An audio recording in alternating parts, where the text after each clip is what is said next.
Recovery Sort of is a podcast where we discuss recovery and addiction topics from the perspective of people living in long-term recovery. This podcast does not intend to represent the views of any particular group, organization, or fellowship. The views expressed here are solely the opinion of its contributors. Be advised there may be strong language or topics of an adult nature.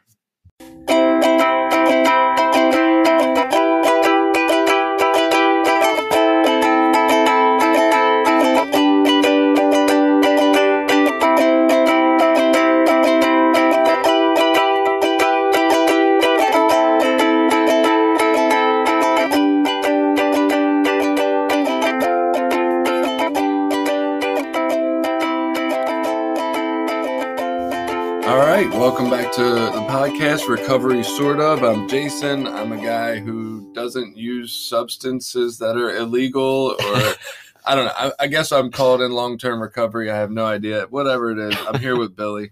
Hi, my name is Billy. I'm also a person in long-term recovery. And what that means for me is that I haven't used any illegal drugs or alcohol since August 23rd of 2000.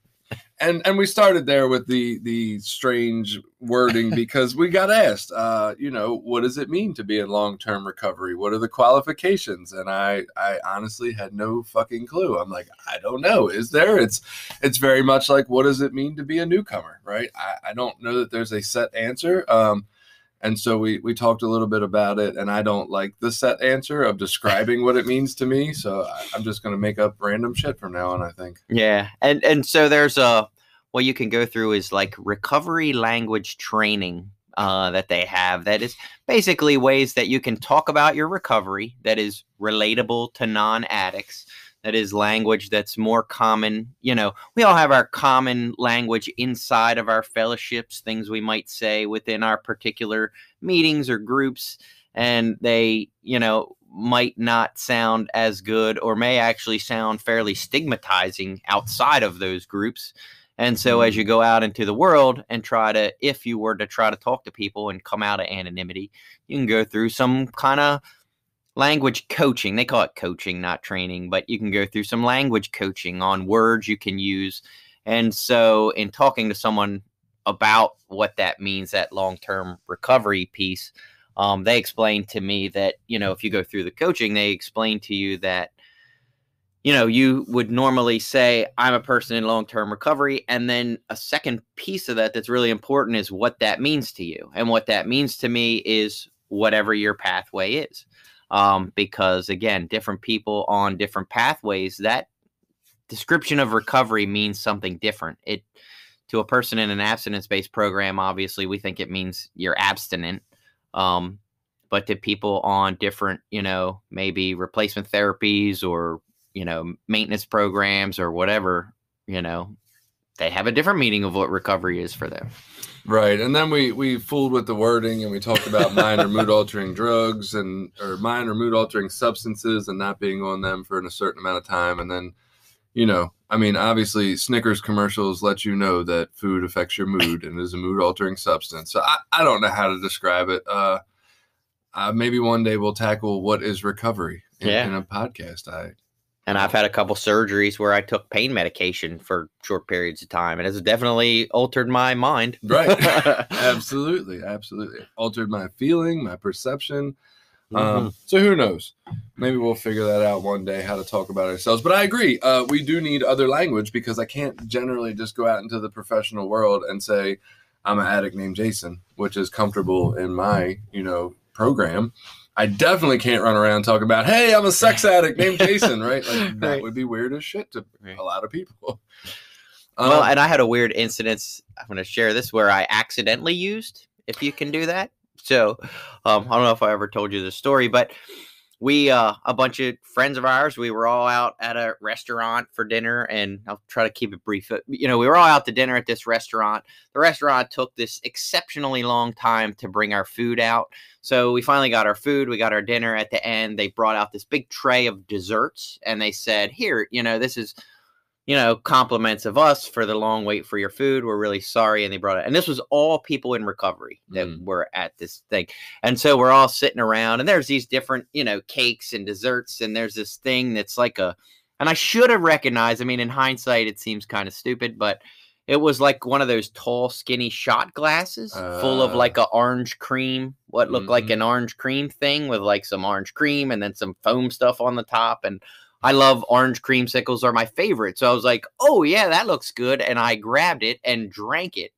And it had some kind of alcohol in it. You know, it was definitely a shot of something or in whatever. A shot glass, Billy. Yeah. And I said, whoa, that had alcohol. And then the rest of the trip, everyone laughed and said, what happens in Vegas stays in Vegas. We won't tell anybody that you used.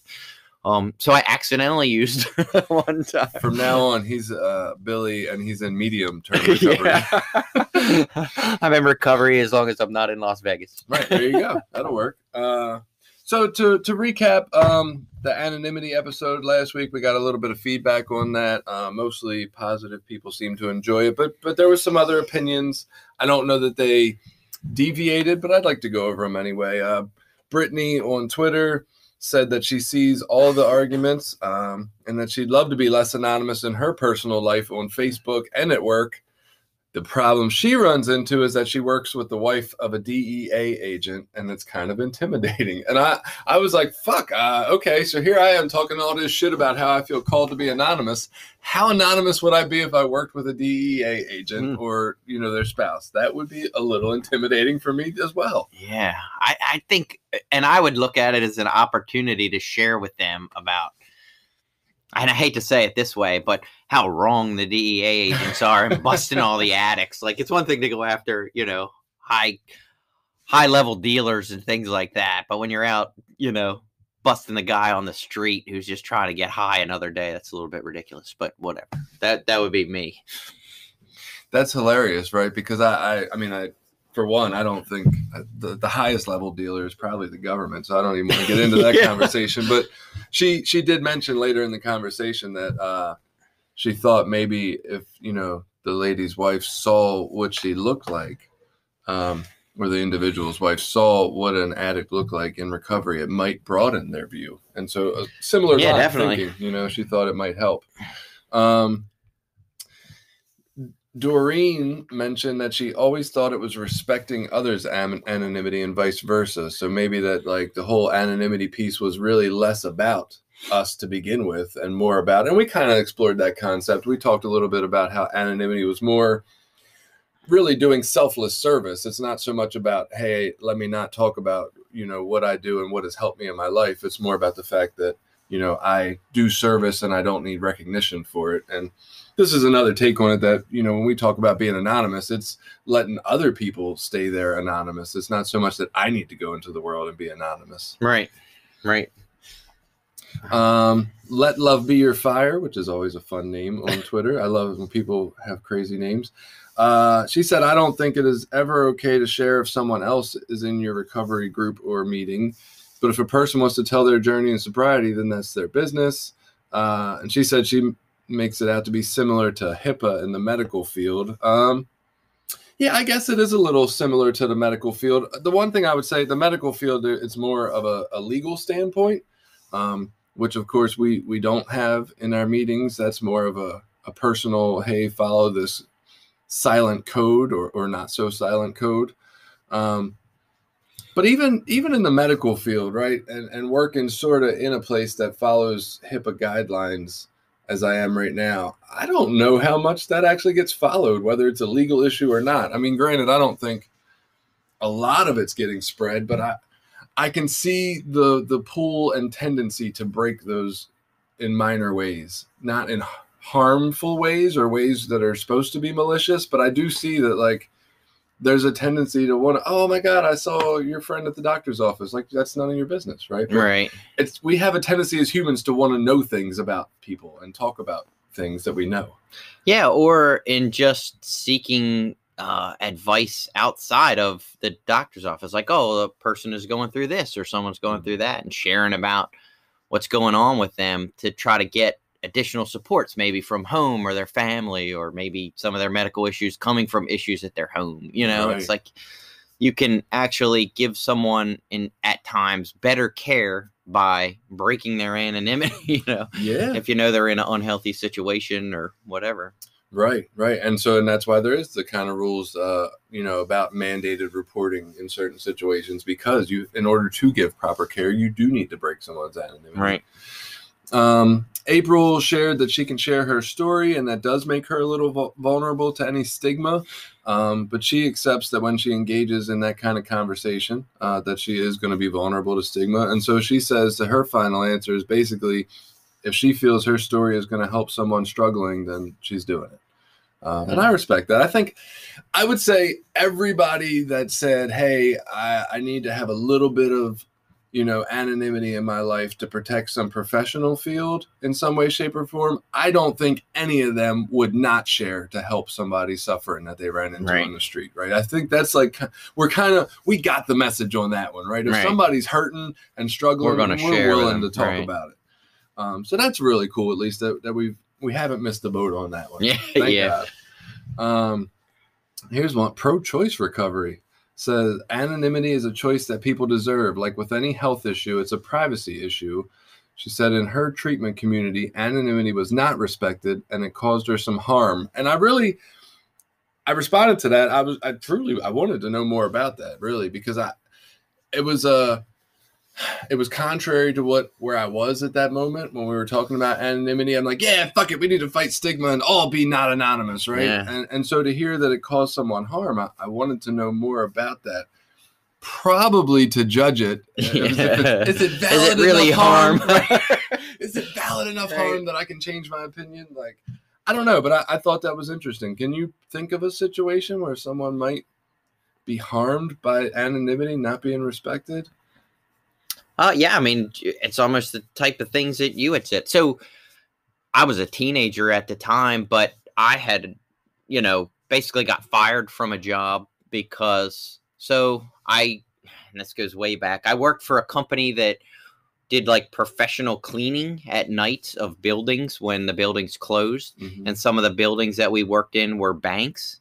And I got high and ran around with the son of one of the guys that was some kind of high up in one of these banks. I actually seen his office and would see his nameplate on there and shit. And he told the people, like, I know who that kid is and he does drugs and I don't want him in my bank. And so they fired me. Wow. And so that was a negative. I mean, at the time I wasn't in recovery. Right. So I don't know if that exactly relates, but it's, someone knew who I was because of my public. I mean, he didn't know that I wasn't in recovery at that time. He just knew of my past and made a judgment decision and got me fired from a job for that. Huh. Yeah. Okay. So I can see how that would hurt, right? I don't know how that would be different if you were in recovery, or I guess slightly different that this guy wasn't like in a recovery program with you, and then telling your business. But I could see, I'm sure there's ways it can do harm. I guess for me, the harm of not getting a job, I think that's part of what we need to fight by being open, right? Right. The fact that we need to stop denying people jobs because they have some history of mistakes in their life. So Kim said, I maintain anonymity for the most part when I was actively practicing, and I think that was as a doctor, I believe. Now I'm open about my addiction and depression in the hopes that more people realize these are diseases. However, I strictly maintain everyone's anonymity. And so that's an interesting take. Feeling the need to be anonymous during your active, professional period of your life. But then once you move past that, maybe, then you get to step up and be the guy who can advocate, because it's no longer going to affect your career or your monetary intake in any way. Yeah. And I don't know how this exactly relates career-wise, but we had a funny conversation around my office the other day. One of the people in the office brought up, just out of conversation, like, oh, if weed was legal, when they finally get it all the way legal, like, will you do it? And, a couple of the people were like, oh, yeah, and, whatever. And then I was like, well, no. Right. And then we kind of went down that road of, like, I said, yeah, if weed was legal and I started doing it, it would be like, well, today's a boring day, so I think I'm going to go get high. And, oh, it's too busy today. I think I'm going to go get high. Right. And then it would turn into, if you guys need me, I'll be out in my car in the parking lot getting high. And I said, so that's why, even if it's legal, I can't do it, Right. And so those are ways that I didn't go into a big diatribe of, I'm an addict and I'm a person in long-term recovery. And what that means to me is I didn't go into all that, but it's just, it was that thing. And I have told him, like, I had a drug problem. I used to, use too much. I can't control my using, like those kind of things that any smart person would be like, that's addiction, like Right. I don't specifically start again using this language that we're used to hearing in meetings and stuff to describe myself. But in that conversation, that's an opportunity for me to let them know, like, yes, I used to use excessively all the time, and it's a problem for me. And so I just don't do it at all today because I can't manage it well. It's interesting that we can point, but I wonder, does that make people think that people should just get better, or that does that perpetuate the stereotype of you should just pull yourself up by your bootstraps? I work with the guy, Billy. He did it, right? He used to have a problem, and he just shared that he hasn't had that problem in a long time, but you didn't share how you did it. So I wonder if that jades their opinion of what it takes to fix yourself, I guess, in their eyes. Yeah, I'm not sure. And interestingly, so one of the other people in the office said, exactly that. Like, yeah, I used to do all this stuff when I was young, and then I just got older and I just stopped. And people used to tell me all the time, they didn't understand how I wasn't an addict, but, and they were like, I don't know how I wasn't either. I did all these things, and then I just stopped and got married and moved on with my life and stopped doing all those things. And, I don't know. Maybe I should share that.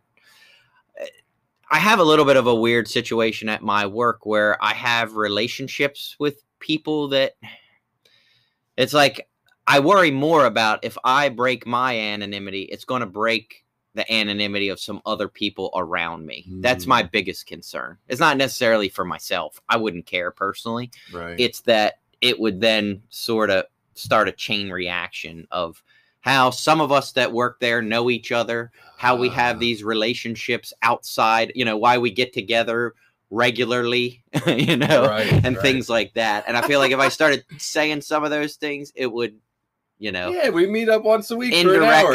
Yeah, it would indirectly, fall onto some other people that I work with. So that's my biggest concern of why I haven't.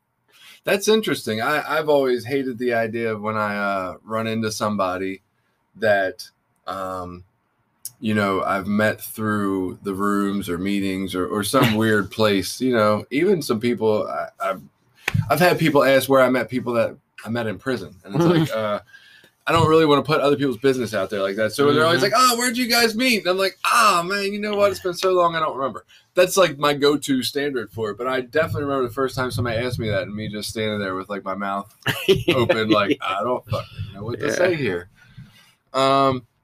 There was an answer to this one guy, Addictivist, who I like his name.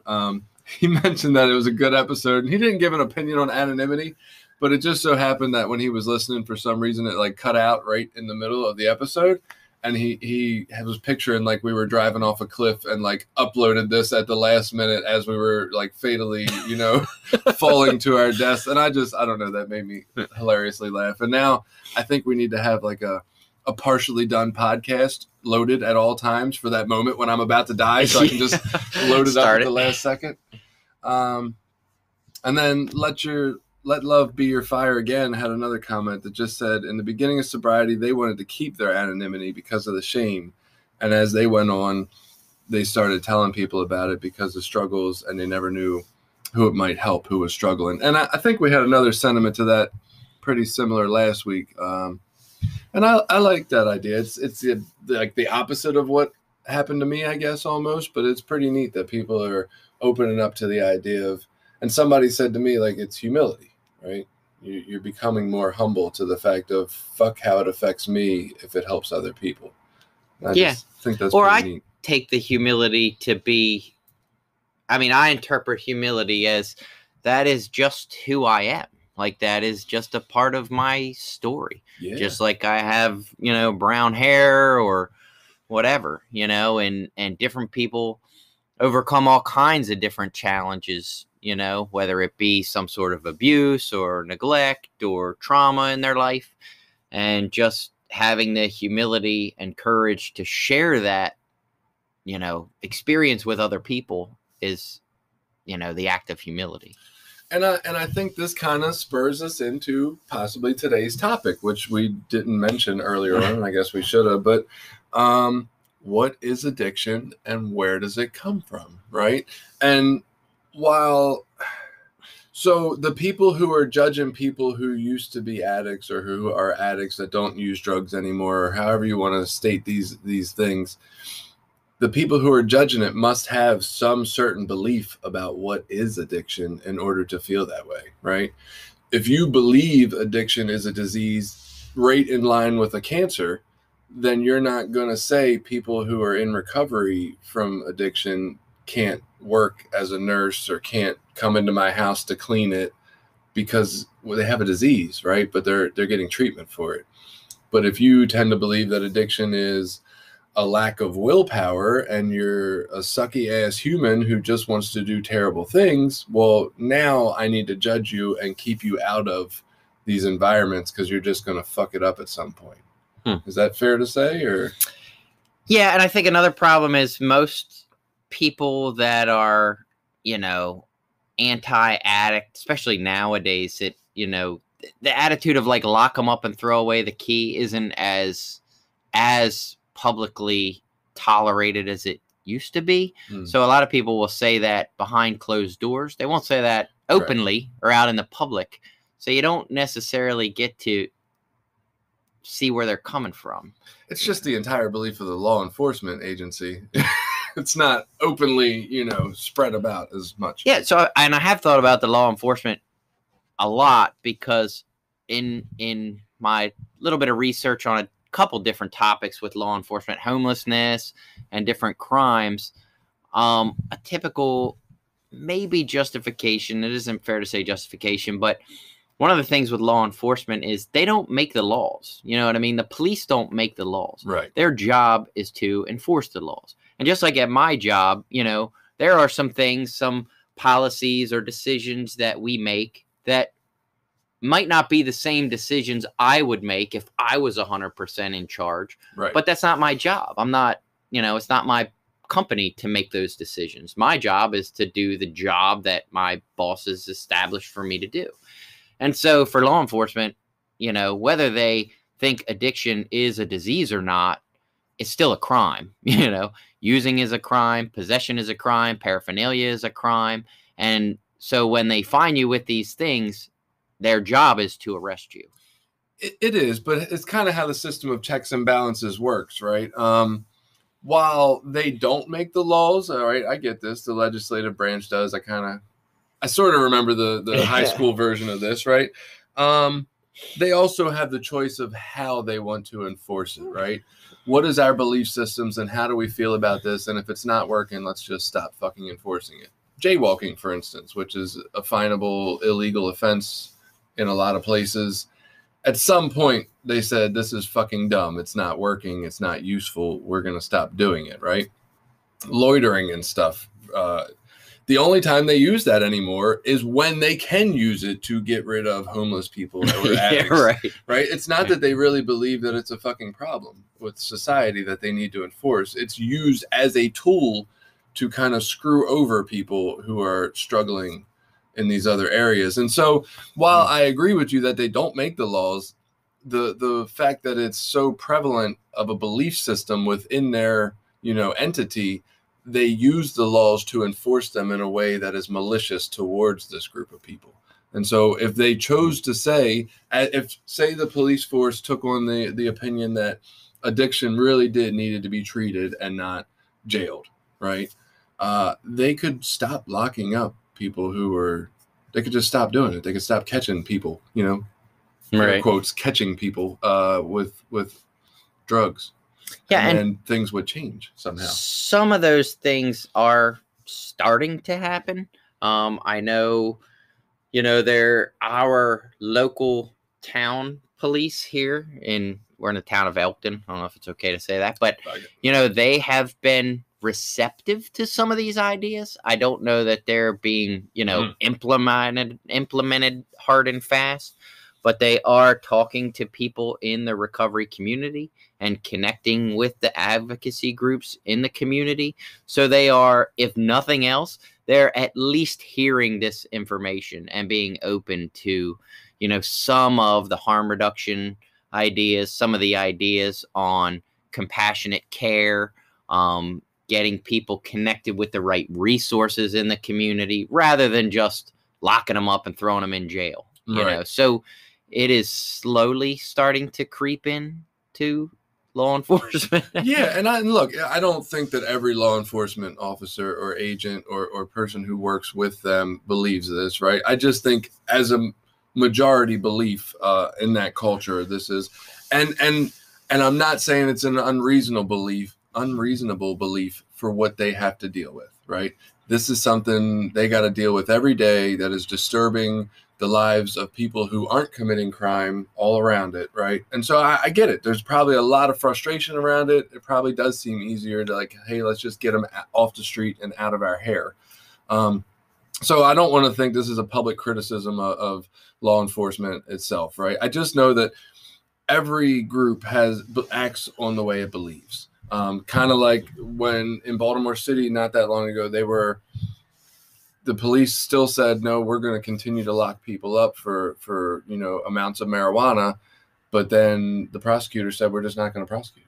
So even though it's not the prosecutor's job to decide whether it's illegal or whether they get locked up or not, every entity can take a stance on what they are going to do within their belief system. The prosecutor said, we're not going to prosecute it. Over time, the police will stop locking people up for it. Right. It's just one of those things. They all influence each other based on their belief system. And so I would venture to say that I believe the belief system in, our executive branch or police system or politics in general is that maybe addiction isn't a disease. Maybe it comes from some other thing that people need to have more control over, or that people who have it are bad people. I'm not sure exactly what the belief is, or if they've even gone far enough to think, what is addiction and what is my belief about it? But it's got to be something like that, because if they believed addiction was a disease, they wouldn't act on it the way they do. It wouldn't be, we're not going to give out Narcan, fuck them, let them die, right? That wouldn't be the sentiment of the people if they believed it was a disease. So yeah, it's easy to throw it into this, moral failing category. It's and I hate to lump it in with I think poverty gets that same, lumped into that same thing. Oh, if you're poor, you're just lazy and you just don't want to work. And you just, it's easy to, I think it's easier to judge and criticize people than it is to have compassion and feel powerlessness when you see other people suffering. For me personally, I can say, this is a weird reaction that I have, but when my kids, let's say they're running across the porch and carrying something and they fall down and hurt themselves, my immediate reaction is to get angry at them and be like, why the hell were you running across the porch like that, carrying something? You're just setting yourself up to be hurt. Right. Whereas the correct emotional response should be compassion and empathy. Right. But it's I don't like feeling those things, so I react with anger. And I think we get the same thing. Maybe I'm giving people way more credit than they deserve. But, I like to think that a lot of people, when they see, the homeless drug addict or the young, prostitute out on the street, that their underlying feeling is compassion and remorse, but they feel so powerless in that situation that it's easier just to be angry and blame that person than it is to realize that we live in a society that is pretty sick right now. No, I think you're making a great point. I definitely get angry with my kids, not because they're hurt. I'm sad that they're hurt. I'm angry because I can't fix it. Right. I can't do anything about it. I'm powerless, like you just said. And in order to accept that, I don't want to, right? I want to deny my powerlessness and say my power was that you should have not been a fucking idiot, right? You should have not ran with scissors. Now you're stabbed. What's wrong with you, right? You're the problem. This is why it's not my fault. Like, it's like I'm trying to avoid the blame of it when really there was no blame. I'm just powerless. Yeah, and I think there's a lot of people that see like homelessness and they can't fix it? Yeah, they can't fix it. So what they'd rather do is just push homeless people out of their neighborhood somewhere where they don't have to see it. And then when they don't have to see it, now it doesn't hurt. Now it doesn't seem to be a problem that needs to be addressed. That makes sense. So we're going to tackle where addiction comes from, what is addiction, right after we play our Voices ad. We'll be right back. This episode has been brought to you by Voices of Hope, Inc., a nonprofit, grassroots recovery community organization located in Maryland. Voices of Hope is made up of people in recovery, family members, and allies. Together, members strive to protect the dignity and respect of those that use drugs and those in recovery by advocating for treatment, support resources, and mentoring. Please visit us at www.voicesofhopececilmd.org and consider donating to our cause. All right, we're back and jumping back into what is addiction, where does it come from? We did ask this question this week, and we got a few answers for it. So back to Twitter, Addictivist said he thinks addiction is a behavior that seemed to work, a solution. The whole craving, dope sick, shaking concept of addiction, that's just dependency, right? That's not really addiction. Physical dependency, yeah. And he said that that's how he accounts for the positive and negative addiction anyhow. And then he mentioned, people that have better precision-guided definitions. But I don't know. What's your take on that? Do you think it's just a behavior that seems to work? I know some in the social work field would definitely say it's just like any other coping skill. Yeah, and the more sort of research and the more education I get on the subject of addiction, the more it begins to get, I would say, clouded on what the definition of that is. For a long time, I believed that, it was everyone that was an addict suffered some sort of trauma or pain or whatever. And, similar to the idea you just talked about, that addiction was the coping mechanism for that it was the getting rid of that pain or dealing with that emotional pain that, caused them to seek drugs to an excessive point. But I don't know that I agree with that as much anymore, because there is a physical dependence part that comes in, where I've heard the stories of people that, their lives seemed good and fine up until the point that they got a physical injury, and then they got on some sort of pain medication. And then before they know it, they were addicted, I guess you would say physically addicted to that. And then, it just progressed from there. So that sort of shot my original hypothesis out of the water. Yeah, I don't know, though. So I would say those people probably are definitely speaking out of a belief of where they are at that moment, which there's no saying that's right or wrong. I'm not arguing that point. But someone who says, I grew up with a very normal childhood, my parents stayed together, this, that, and the other, that was also my story, right? And for a long time, I believed, oh, yeah, the trauma, what? My parents weren't divorced. I don't even have any fucking excuse to use, right? It made me kind of miserable that all these other people were like, oh, my mother was an addict and she never fucking came home. And that's why I ended up using drugs, because my father drank and he beat me. And I'm like, I didn't have this story. Like, I don't have anything. My parents loved me. It was great. But the longer I stayed clean, the more I got an idea that maybe it wasn't as great as I thought it was, right? And this took a real long time to get to. I'm talking like very recently did I learn even more about my childhood that gave me a different outlook on how it was, right? Maybe it wasn't as rosy as I thought it was. And so I just think that that's definitely a take on, like, we can get taught some things. I don't know who didn't grow up with the idea of quit crying or I'll give you something to cry about, right? But that is like one of the most toxic, traumatizing fucking statements you can tell a child. And so if this person that you heard share that is growing up with this kind of upbringing, right, with this toxic information and talking about, oh, it was a great childhood, my parents loved me, right? They sent me to high school and college.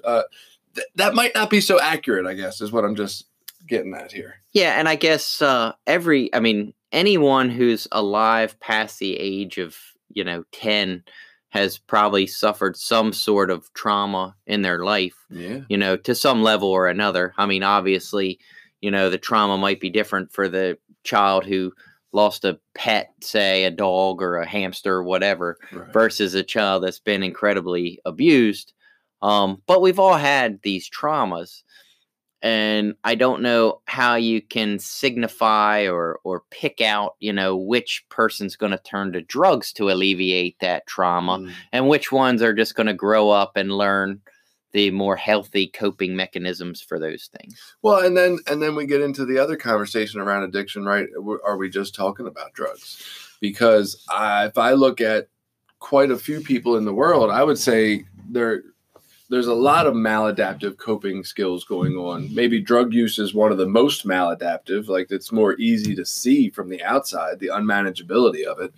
But there's a lot of people who are living in tons of debt because shopping is their way to cope, right? There's people who are visiting strip clubs every night because sex is their way to cope, or maybe not even visiting strip clubs at this point in time. The phone and Right. Pornhub is universal, but just wasting hours of their life doing that in order to cope. Or eating. Obviously, we have an obesity problem in the United States, right?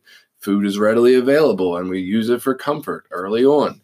We're taught to use that as a coping skill. And so I guess what I'm getting at here, jumping from relationship to relationship, right? Not to beat the dead horse, but a lot of people are using coping skills that maybe aren't really healthy. They just might not be as obvious outwardly as the drug addiction coping skill. And so I don't know if any of us are getting this real great coping skill. Maybe we're all fucked up from early on and doing it wrong. Well, and there's another difference to addiction, like a drug addiction, that it has what I believe to be a much more obvious social impact on the community around you. Typically, drug addicts, end up being homeless. They end up being, the people committing the crimes in the area. Right. They're affiliated with, the drug dealing and violence that goes on in a lot of communities.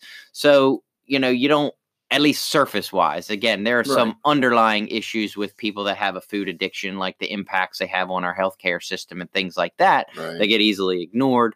But you don't typically see at least I don't know, maybe they do, but sex addicts aren't necessarily robbing the guy down the street to feed their sex addiction. I'm sure some of them do, but it's not as common, I wouldn't think, as addicts. So I think society has a much harsher view of drug addicts because there is a visual impact on the community around you, that you see that is there. Right. The visual impact, and you can blame it for, costing your tax dollars that you work hard to pay and they're not, and all that. So, yeah, I get it. I just, that is an interesting tape, that it's a coping skill, and trying to figure out if people just believe that it's a coping skill, or if we believe it's something else, if we still believe it's a disease. Moving on to Lizzie, she said that for me, it's something that worked until it didn't. For her, what she felt like was that it made her better and prettier and funnier, except that really in reality it wasn't. And what it ended up doing was making her angrier and more sad and more lonely. And she asked if, she posed the question, do I have the gene? And she said, probably, but it doesn't run her life today. And so that brings up is it a genetic, right? Is this something that's in our biology that wires us to seek drugs? What's your take on that? I think it's both. I think there's a genetic component that we're pretty sure about at this point. But that not everyone that has those genetics will become, an addict. Some people will grow up with the healthy coping skills and some of us don't. Yeah, it is interesting. Like the study they did where they took the children who were born from parents who struggled with addiction and then raised completely by somebody else through adoption, and to see that the biological component reflected back, like I think it's 1 in 8 if you had one parent, and 1 in 4, which is 25% if both your parents had drug addiction in their history. And so, does that completely prove that it's biological? No, but that does give a strong component to it, right? That these people never even had to deal with their biological parents and yet still came out with the same problem 1 in 4 times. That's a lot. Yeah, and in the book, The Realm of Hungry Ghosts, there's a lot of data. He does some pretty deep dives into some different research and data on those types of studies. The twin studies, the adoption studies, and things that they've done on the genetic side of addiction. And the general point that he has at the end based on, and this is a medical doctor who's researching this data. Most of this stuff, like I've tried to look at that data afterwards, and it's so scientifically written, I don't understand it a lot of times. Right. So it's like even in trying to like, oh, okay, I can go to this study and read this study, and then it doesn't make any sense to me. So unfortunately, I have to rely on smarter people to interpret this stuff for me and explain it in a way that I can understand it in English. And so his take is it has more to do with like the epigenetics. Like there is some genetic components, but environment affects our genetics. Right. I would buy into that. To move a little further, Robin just pointed me to a link, which was interesting. It's a very governmental link that just sort of explains addiction. Definitely not what I was looking for when I posted this question. Not because it's a terrible thing. I really wanted people's theories and opinions and these deep intellectually well thought out ideas. And I had a feeling people were going to point me towards stuff like this a little bit, but this just really talks about what causes addictions. And then the one line that sticks out to me, I guess, or the one little paragraph, it says, being addicted to something means not having it causes withdrawal symptoms or a come down. Because this can be unpleasant, it's easier to carry on having or doing what you crave. And so the cycle continues. And I don't like that statement. One, that puts addiction completely into something that has withdrawal symptoms. I guess they're saying that like gambling and sex addiction can have withdrawal symptoms to an extent. Maybe not the physical ones we would expect from like an alcohol or a heroin. But the fact that it says because it can be unpleasant, it's easier to really stresses the choice aspect of it. And I have a hard time believing that we have a choice at some point in time. I think we lose that choice. I don't know, though. I know you have said you kind of believe a little bit in the choice of it to some extent. Well, we are making choices when we use. You know what I mean? Like we make the choices that keep us stuck there or not. I mean, once I was in my first rehab, going through my first 30 days of being drug free and taught about another way to do things, that was a choice to go back to like, nah, I'm not willing to do that work. I'm going to just keep getting high. Why I made that choice and what, mental impairment went into making that choice, I don't know. But I was in my first treatment center at 17. I stayed there for 30 days. I didn't do any drugs while I was there. They taught me some healthy coping skills and whatever you could learn in the 28, 30 days, whatever it was there. Right. And when I left there, I went out and decided to get high again. I had been in treatment, or not in treatment, in recovery, introduced to recovery. I had gotten a few months a couple different times. I've come into 12-step fellowship, get a couple months clean, go back and use again. I had made a decision that it wasn't giving me what I wanted. It wasn't doing for me what I wanted, and drugs were. So, I don't know. For me, it seemed like there were some choices there that I made because I knew there was other options. And again, when I was in jail, I went to jail for 8 or 9 months, and I occasionally got high in there. There was some opportunities to get high, and I did, but not on any kind of regular basis. It wasn't like every day. It was like a handful of times in that 8 or 9 months we had the opportunity to get high. And every time, as soon as I got out, I went right back to drinking and getting high. Right. So I feel like those were choices.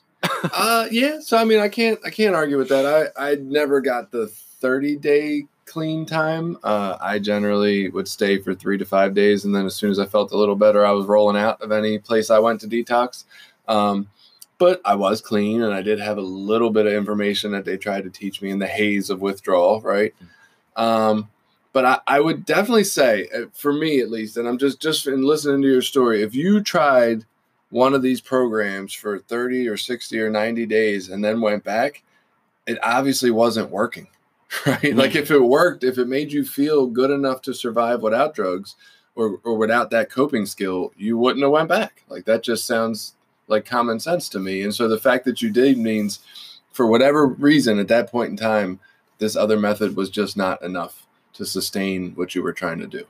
Well, and in hindsight, again, it's easy to look back and see what I wasn't doing at those times, and from the 12-step recovery model, if we're going to get into the little bit of the details, when I had come around to recovery before, I never really did like the quote unquote step work. I never got into the steps and did the work necessary to get what I'll say cognitive therapy that I needed. It was coming to meetings and hanging out with people that were clean and getting away from the old people, and all that stuff worked to help me get off of drugs, but it didn't give me the tools necessary to stay off drugs. And so that's the very interesting conversation I think that comes up. Maybe you look at it more analytically and I look at it more spiritually. I'm not really sure about that at all, but I just a guess. So what is it that allowed you to work the steps when you did, right? Because I would say when the times you came and you didn't, I don't think you could have, right? I don't think it was even a possible decision for you to make, which is why you didn't.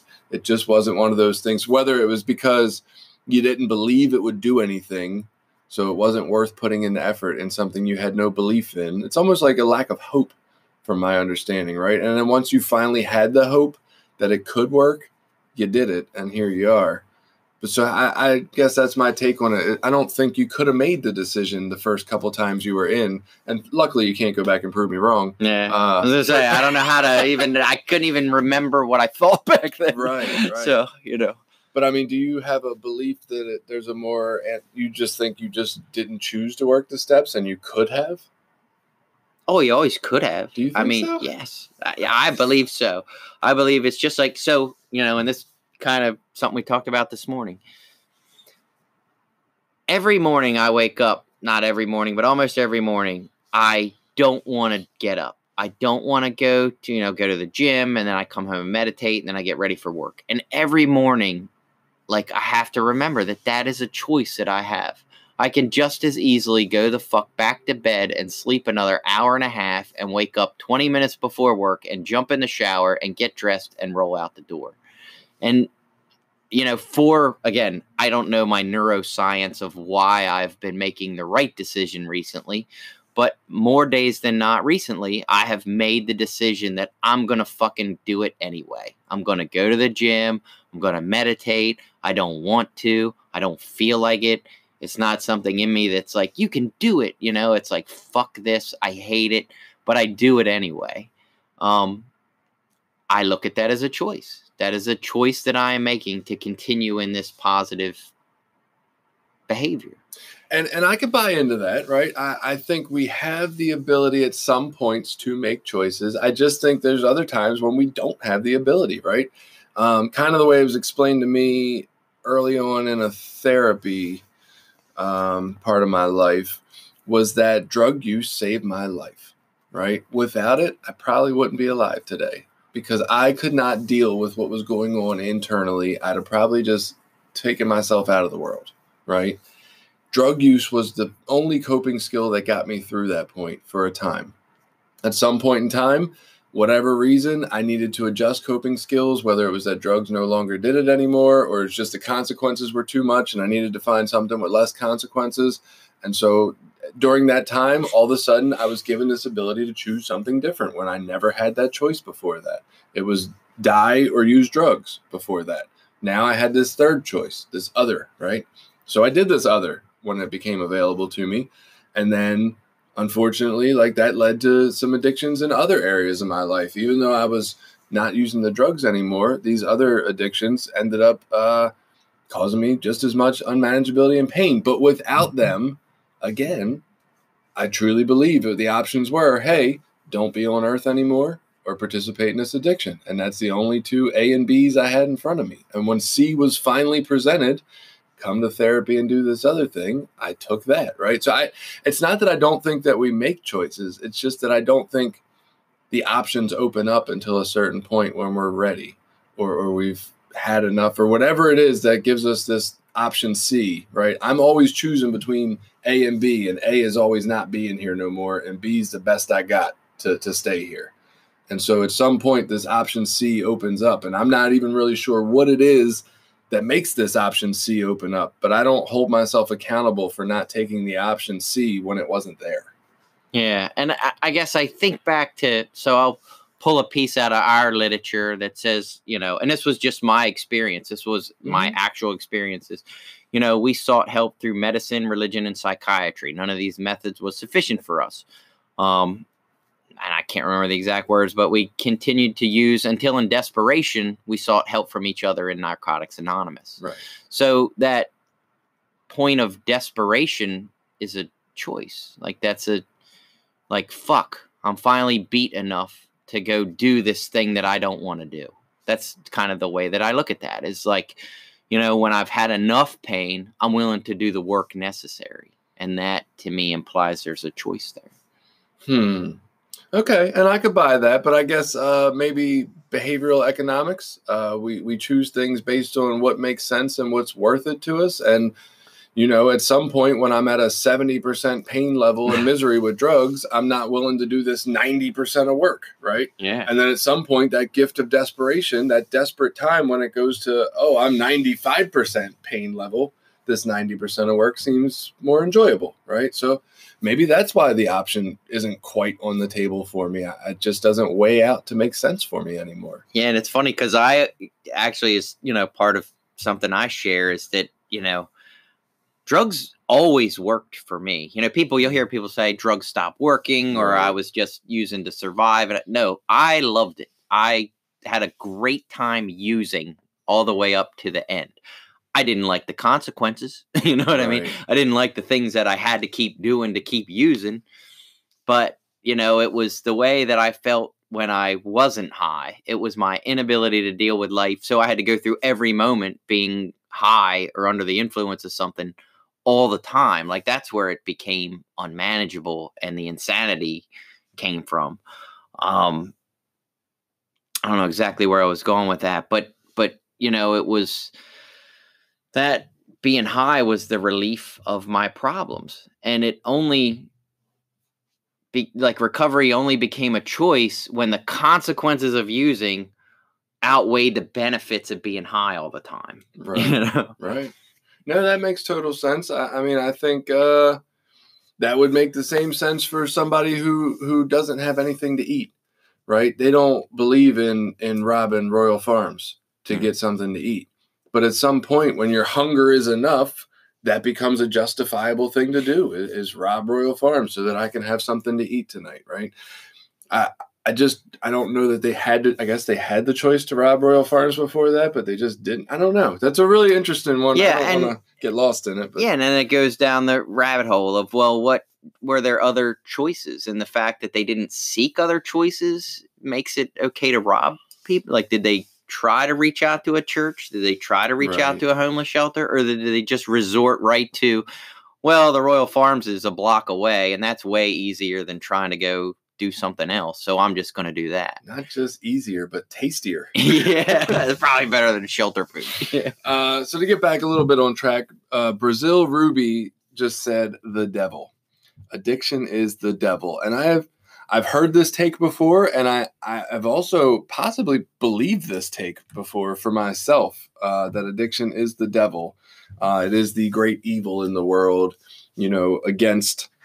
I guess the devil would definitely put it into a Christianity light. If you believe in Christianity, okay, there's God that I need to follow in recovery, or there's this addiction that is the devil, right? The great evil, the great deceiver, which kind of is fitting for the way we look at addiction a lot of times. It talks to us, makes us live in denial, lies to us, all that great stuff. What do you think about that idea? So I do know, and specific people aren't going to come to mind at the moment, but there are incredibly successful people that would describe their passion or obsession for their particular sport as an addiction. Someone like, I believe, Michael Jordan was like addicted to basketball. He played all the time, practiced all the time. It was like an obsession. Right. Now, you know, for him, it led to, it's almost like people that are incredibly great at certain things, you almost need that drive of obsession to make you great at something. Right. So I don't think to categorize addiction itself as horrible is great. It can be useful, I think. It's when we go down these self-destructive roads and self-destructive paths with things. I mean, I don't know, maybe part of the definition of addiction has something to do with destruction. I'm not sure. Well, and maybe it's an obsession if it's not destructive, and addiction when it is. That's an interesting thing. And I think since we're parsing out what is addiction, maybe we should talk about that a little bit. So I agree. I would say there are people who we would look at them as addicted to positive things, and kind of the way you just described it. Michael Jordan, right? He was addicted to basketball. He played it all the goddamn time, and look how useful it was for his life. But I again want to question, was it useful for his life? Did it make him a great basketball player? Absolutely. Did it make him rich and famous? Absolutely, right? Can't argue those points. Was it good for his life? Right. That I don't know. Right. How many relationships did he sacrifice with people by being a rich, famous athlete where all he did was play basketball and spent no time, interacting with other people that mattered in his life? Family members, I don't know. Like, I have no clue about the quality of his life. You look at somebody like, I don't know, just some of these famous people who have ended up, taking their own lives, and you say, oh, well, they were successful. It was super useful for their life to be addicted to being funny or singing or being in a band or being in movies. And yet, did it really work out that well for him? Because it sure didn't seem to in the long run. Like, I can't say whether Michael Jordan had a great life because he was addicted to basketball. Right. Yeah, I don't know either. But I can say that he's done tons of charity work and donated millions of dollars to helping all kinds of people around the world and in this country. Right. Probably touched and helped more people than I could ever even begin to hope to help. Right. So not that it didn't necessarily, and I'm only just, I'm playing devil's advocate here. I gave him resources for sure. Yeah. I'm playing devil's advocate only to try to, I don't think thinking things are evil or terrible is the best approach to them. Like, it's a thing that exists. And if we can learn to harness that energy and use it in a different way, for example is like when I get involved in things like, we talked about Little League. Like, I don't just haphazard into stuff. And, I tend to get a little bit obsessive about it, but I don't think that's a bad quality as long as I'm aware and I'm keeping it kind of in check. Like, oh, whoa, wait a minute, you're getting a little bit off the rails with this, but I can harness that energy to motivate me to do things and pursue interests and, learn, grow. Can we keep addiction in check? I think that's a good question. If it's an addiction and it's obsession and compulsion that's beyond our control, is it something that we can keep in check? And if we have the ability to keep it in check, is it no longer addiction? The literature in our fellowship says we are only given a daily reprieve. Right. So I'm given a daily reprieve by continuing to do the important things I need to do.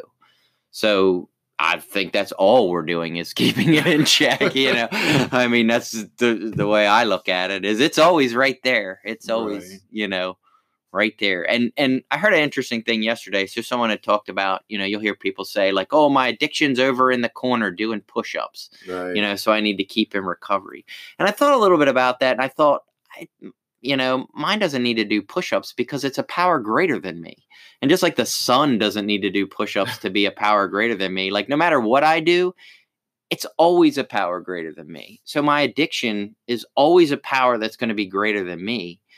I just have to try to keep in position where it doesn't grab me, snatch me back up. Yeah, I see what you're saying completely. I've always kind of liked the imagery of like my addiction's in the parking lot doing push-ups and all that. Just, it seemed, tangible to me, I guess. But, I mean, we could go further. yeah. Maybe God's doing push-ups too, right? Maybe Yeah, our higher power's doing more push-ups. He's doing weighted push-ups with right. people sitting on his back. Yeah. So yeah, that's interesting. I would say at one point, I probably for sure, when I was more of a believer in Christianity personally, the devil idea made sense. I get what you're saying, how it doesn't really need to be evil. Look, if you were going to say, Jason, you have to have addiction, which one do you want? The one where you're like homeless and poor, or the one where you're really successful at basketball and rich and famous? Well, yeah, obviously. Like this addiction on the right sounds much better to me. Well, and there are levels. Like I grew up with a really good friend who his mom was every bit of what I would call a cleaning addict. Like she definitely had an obsessive compulsive cleaning thing. I mean, when you went into her house, nothing was out of place. Nothing had dust on it. Right. If you moved like a fucking figurine the wrong way, like she would know when she came in. And, that was definitely obsessive compulsive behavior. But it never manifests into a point where it had these incredibly detrimental, obvious effects on her life. Right. All right. So hopping back over to Facebook for some other responses people had. Barry said that he thought addiction began for him when he wanted to get away from authority. He wanted to do what the cool people were doing. And he felt like he knew right from wrong, but chose wrong. So in a nutshell, he would call addiction selfish. And honestly, when I first read this response, I thought of you and the choice idea. And so I can understand some of that. Look, I share that I wanted to be a part of something, right? I wanted to fit in. And I say I wanted to fit in anywhere because I didn't feel accepted by people. But when I look back at it, the reality is I probably could have hung out with maybe some of the more bookworm type people at a younger age in school who were smarter and into some video games and reading books and some interesting things like that. And I did hang out with a couple of them from time to time, but that wasn't what I really wanted, right? I wanted to hang out with the so-called cool kids who were doing the shit that wasn't legal or right or the stuff you would have gotten in trouble for. And so I don't know what that is that led me, like, yeah, I just wanted to be accepted and validated, but why did it have to be by this certain group of people as opposed to any group of people? Yeah. I don't know that, but I mean, I think when I started using, like, I really liked it.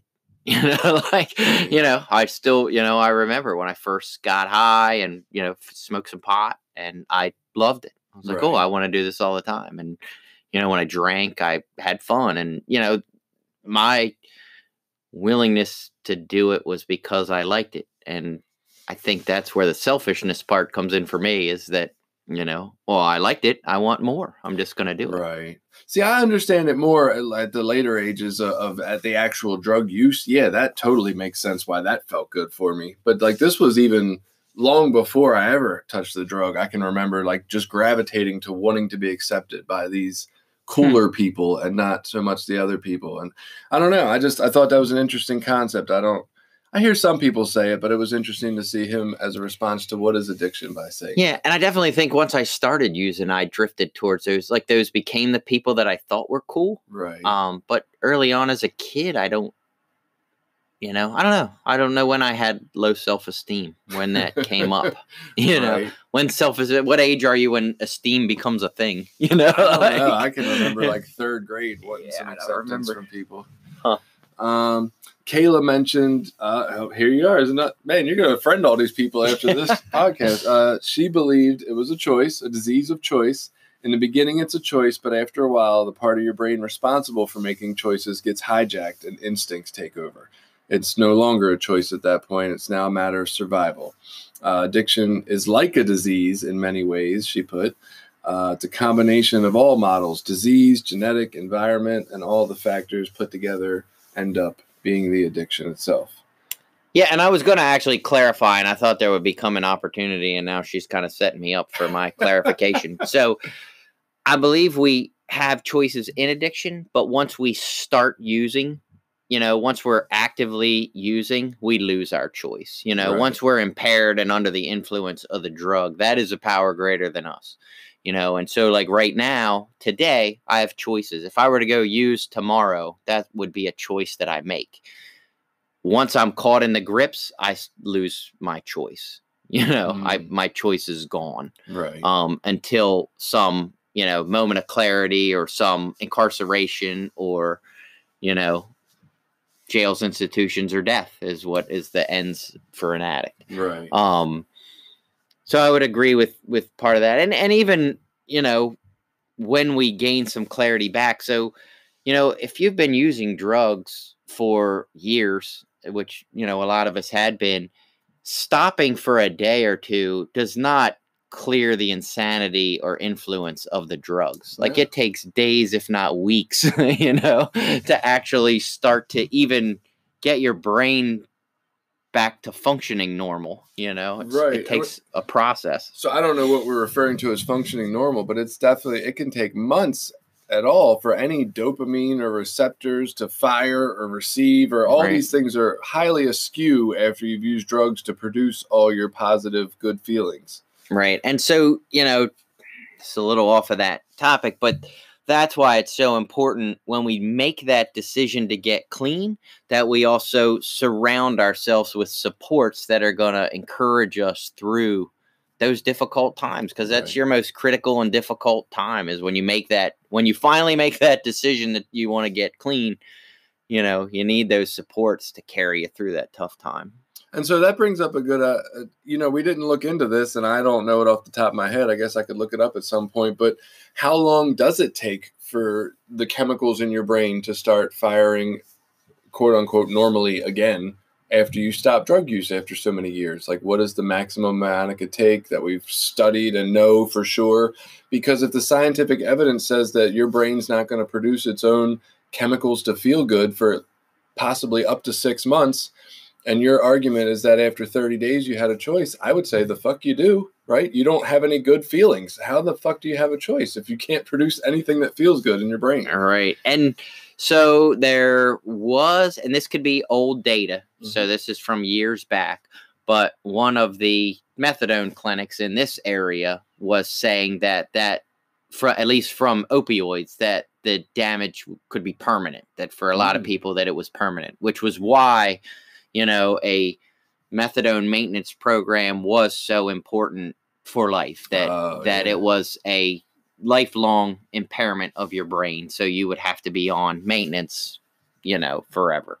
I, for moral reasons, never agreed with that. Right. I base that nothing on science. Right. And I don't know if that's the current data or not, but at least that was the evidence that they were citing. So let's say we don't believe their bullshit, because it's probably not true. But let's say we do believe that it could take up to a year for everything to start working right again. Does that change your opinion about having a choice after 1 month? No. I would say no. No. I mean, so the way people's brain works, like, so you can still put yourself. So part of the reason I think like meetings and things are important, or getting the support group and things are important, is because any day we're going to have a bad idea, any day without the right encouragement, supports, what do they call that? Where you rehear ideas again and again and again, like without getting that constant push to keep doing the right thing. Right. Any day along that path, I can decide that it's too hard and I don't want to do it anymore. Yeah, you can, but I guess my thing is, if there is no positive reward ever for 3 months from doing what we're calling the right thing, right? For trying an activity and doing it, and you get no positive reinforcement for that, no reward, a behavioral psychologist is going to say, why in the hell would you still do it? Of course, you're going to go back to where the reward is, which is the drug use, right? There's a quick reward there.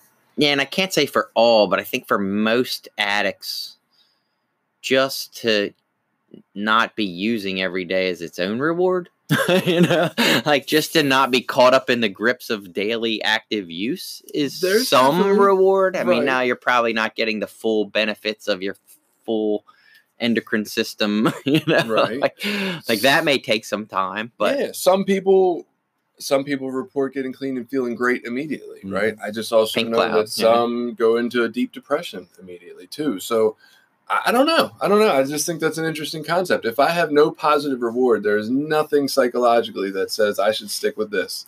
Everything says I should go back to the thing that worked. It's kind of like if I ate dirt every day. Like at some point, I'd be like, man, I should go back to cheeseburgers. This fucking dirt doesn't really feed me anything. But I think that also makes the point that there is no one pathway of recovery, that there is no one size fits all approach to this, answer to this problem. Like that, maybe for some people, I mean, I follow some different things on, Facebook groups and stuff about addiction. And there was a guy this morning talking about he tried methadone and had just some horrible experiences with it, Right. and he wasn't against MATs. He ended up going on Suboxone instead, Right. because he wasn't against MATs. Just his experience with methadone was horrendous. He had some physical issues with it and some everything else. So there isn't just one answer that's going to be right for everyone all the time. Some of us need additional things. Just like some of the mental impairments, depending on what drugs you did and for how long, would have to do with what your actual mental impairments are when you finally get clean. Right. So since nobody else kind of gave me this roundabout theory that I was really hoping for, if you're still here, now I'm going to start sharing some of my theories, right? This crazy out of the way thing. So I remember a time earlier on in my recovery where I started to have this idea that the thing that kept me from needing drugs was a relationship with God, right? Not a belief, a relationship with this God. And in this, I hate to use the word communion because that seems so Catholic, but the communion, the relationship with God, in that I got what I needed from that. It was almost like the umbilical cord to the baby, right? I had this umbilical cord to my higher power, and I felt connected to the world. And so with that, I didn't need drugs. And so what I said was that it must have been early on in creation, we were much closer to God. Like we relied on him a lot more, the universe a lot more. We relied on being in tune with it. You look back at like older civilizations, Native Americans, other civilizations that were really more in tune with the earth in general and in tune with the concept of like, it's not ours. This is all about just being here and appreciating it. They didn't need any kind of drugs to because of that. And so what happened over time was we've gotten all these things which pushed us further from God, all these, like almost like we're building a wall around us. I got a cell phone. I can spend time there. I don't need to have a relationship with God during that amount of time. And I'm busy getting money so that I can, go on vacation. I don't need God. And I'm building this wall every time I lay a brick. And the higher the wall, the less I can communicate with God. And then when I'm cut off from God, now I need drugs. And so that was like my ultimate theory. That's definitely where addiction came from. It had to be that nothing else was right. All you other people had it wrong. And I was sure of it for quite a long time. I can't say that I am today. It's evolved a little bit. But what do you have a take? Do you ever have a theory about addiction? Like what was yours? Well, so immediately what I think, and this is probably terrible to say, but I'm like, you do know like the Indians did a bunch of peyote and that psychedelics have been used throughout history as a connecting source to God. Yeah. Like they actually used psychedelic drugs to connect with God. Right. So in their cases, and addiction and the way that we use drugs today was not a thing. Like people didn't use that way. It's just not something that they did. So when I first got clean, I didn't really care what addiction was. I'd spent a bunch of time trying to figure that out before I came to a 12-step group because I thought if I could figure out what it is, I could fix it without having to do all this woo-woo horse shit. And that I didn't need anyone else's help. I'd figure it out intellectually on my own. And that didn't work out. So when I finally got into recovery this time, I decided I didn't really care that much what it was. And that I would just work the program and see what happened. And then the program, what I learned through this step work was that addiction was this physical, mental, spiritual disease, all the things that they teach in our literature, that it's a physical, mental, and spiritual disease, that basically it's an obsessive compulsive disorder that is coupled with a total self-centeredness. Right. And that, those cognitive things, cause us to use drugs excessively And as I've grown and educated myself, I would say today, if I had to put a sort of where it comes from on it, would have a lot more to do with if you go back from an evolutionary perspective, we were communal beings. Like, we survived based on our ability to, support each other as a community. Right. That way back in, caveman days, and as we evolved through, like, we needed other people in our community. I couldn't just go out and find my own cave and do what I needed on my own and provide everything for myself. T-Rex would come along and eat me or whatever. Right. And that our survival depended on our ability to function as a whole, as what I'll call a whole, as a group, a community. And so as we evolved and got more individual independence, we start to separate from that group. We start to think that we don't need a group of people anymore. But nowadays, especially, so many of us live in these communities or these groups, and we're not really connected with each other at all in any way. Nope. So we seek these things out. And just as a side note, I think that's where God sort of started to come in. It was a way to explain all the things that were happening in the universe that we had no idea what the fuck was going on, why the stars were there, or why the sun moved, or what any of that stuff. Right. Just easier to say it was God. And then B, like, if we could just connect to this God, then we didn't need this connection with the rest of our community. We could go to our individual cubicle and do our work and do our thing, and we didn't need a community. Or God was the purpose of the community. So nowadays, we're separating from all that. We're finding that science is explaining a lot of the things that we have. That, Maybe. we're religion, is sort of becoming not as prevalent in a lot of communities, so they don't have that connection anymore. And as people drift alone into their own islands and they aren't feeling connected to their groups, we seek that outside of ourselves, and that our needs aren't being fulfilled by our group, so we seek them through outside means. So addiction is isolation, almost. It's the pain of isolation, maybe? Yeah. Okay. I mean, there's a TED Talk about it. The guy, his name's Johan Hari, and he probably explains it better than I just did, but it's the opposite of addiction is connection, and it's Right. If we can reconnect with a group, if we can establish our purpose within our communities, that brings meaning and purpose to our lives, which drives us to want to be better, is the idea. I buy into a lot of that. So, and I think a lot of the theories I've had over the course of my life have definitely stemmed around the idea of connection, right? It might have started with the idea of connection to God, kind of built in or evolved into something more along the lines of what you just mentioned, of connection to just everything, right? Mm-hmm. Whether that's connection with the food I eat and the process of how it gets to my plate, connection with people, connection with some higher power that exists in a universe, whatever that may be. Like, it was all about this connection to things. And I think that is a huge piece of addiction, is the lack of connection. I still haven't figured out if that's the cause or if that's just a byproduct of what comes with it. But it does tie in a lot to the aspect of fighting it, is to reconnect. And I'll say for me too, a part of, when we talk about the community, like connecting to the community, for me personally, I think the environment and nature and all our immediate surroundings are a part of that. Like, when I say community, I personally don't just mean like the people. Right. Like, within our community, like, other living beings should be considered a part of our community, Right. in my opinion. No, I'm with you. I'm with you. I think one of the more recent thoughts I had about addiction and where it might come from is the idea that people used to not have time. Right? Like, it used to be that we basically spent every waking minute of our life in survival, right? Mm-hmm. Whether it was avoiding, what's out there that might get me, or God, I need to keep walking all day today to find enough berries to, eat, to stay alive. Like, it was all about survival.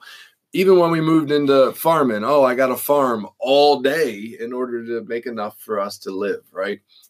And as we've had all these modern technologies and inventions, we no longer need to spend our entire days living in survival, right? We're no longer that close to death as we used to be. There's no longer the tiger waiting around the corner that might get me. And so it's kind of like the theory of without sadness, I couldn't be happy, right? Without pain, I couldn't feel joy. Like these kind of concepts. And I totally believe in that. Like if joy is the only thing that exists or pleasure is the only thing that exists, it's not really that pleasurable anymore. It's just what is. So you kind of need the bad, what we call bad feelings in order to feel the good feelings. And so basically the idea is we can't feel alive because we're not close to death like we used to be, right? Like we used to always be on the verge of, fuck, we might die today. And so that allowed us to feel very, very in touch with feeling alive. And without that, we're very numb and bored and depressed and fucking out of our minds, right? We got all this time to think that we're not spending staying alive and just think about all kind of pontificate on all these subjects. And we have a podcast because we're not close to death, right? And due to that, drugs kind of made us feel alive, right? Yeah. They get things going. And it's funny. I was thinking of that recently as far as like traveling. I think sedentary lifestyle has a lot to do with, and when I say sedentary, I just don't mean people that sit at a desk all day. I mean, actually having a house and staying in the same area for 20 years. Like, how much more interesting do you think life was when you had to move with the seasons? Like, oh shit, it's getting cold. Right. We got to pack up and start heading south. And then you get to go like check out some new stuff. You're not looking at the same goddamn tree every day. You're not looking at the same, hilltop, because being in the same area all the time, day in, day out, the majestic nature of the forest, just becomes a bunch of fucking trees when you've driven past it for 30 years. Right, it's just the same old trees. I mean, we live right near a state park out the end of, a road out here, Elk Neck State Park, that people travel from all over the place to come see. And, for us, it's like, it's just a bunch of fucking trees with a lighthouse. Like, it's cool to walk out there every now and again, but it's not as majestic because we're here all the time. Right. Right. No, I totally agree with what you're saying. I was laughing because I asked somebody the other day if fish swam south for winter, the same way the birds fly south. But maybe we do. Maybe as humans, we need to, drive or walk south for winter. Yeah. Once we had, what do they call that? Agriculture and developed farming, and we were able to settle into certain areas, our lives started to get boring, Yeah. Yeah. So maybe I don't know, maybe addiction is just a lack of being alive, a lack of feeling life in us, right? And it kind of ties in. We talk about addiction a lot of times as a mental health aspect of it. And, we had to do all this work all day long to stay alive. And so we didn't have as much time really to think about all these grand concepts that we do, which is neat. But at the same time, I think a lot of mental health is the process of overthinking things and being too in our minds, right? And it's almost like we say people are crazy, they're out of their minds, but I almost want to tell clients, like, get the fuck out of your mind, right? Get out of your mind as often as possible, because it's a dangerous place to be. We just wander around in there and work ourselves up on all these ideas with anxiety and depression and substance use, and it's all about being stuck in the mind. Maybe the mental health is to not be in the mental so much. Yeah. And that's exactly, to me, my understanding of meditation. Like, that's exactly the purpose of meditation for me, is a sort of, not necessarily a break from my mind, but to just recognize, like, I don't need to be caught up in there all the time. I don't need to be up in there thinking and rationalizing and theorizing. Like, I can sort of step away from that and get a break from that and not take all that shit so seriously. Right. And it's a part of a 12-step fellowship. You know what I mean? It's fucking meditation is in the goddamn steps. Like, that's how critical they think that is to the process of recovery, to do what I believe is exactly what you're saying. Right. So I don't know. I think that's my grand theory for the moment, and I'm sticking with it, that addiction is a lack of being close to death. Yeah. So right. Maybe we should all go be closer to death and we'll feel alive and we won't have to get high. Become a free rock climber or some sort of mountain hiker and see if you still want to use it. That shit's scary. Right. I don't want to do any of that. Yeah, I don't actually want to die. Right. Just want to kind of feel like I might die. Yeah, I don't want to really be there. So I don't know. You got anything else for what is addiction? No, I'm pretty good on that. All right. We will see you again next week for something else that's great and wonderful. I hope you have an awesome week. That wraps up this episode. Please subscribe, rate, and review this podcast on your preferred platform. If you have ideas for topics you'd like us to talk about or just want to add an opinion, contact us through Anchor, email us at recoverysortof@gmail.com, or find us on Twitter @recoverysortof.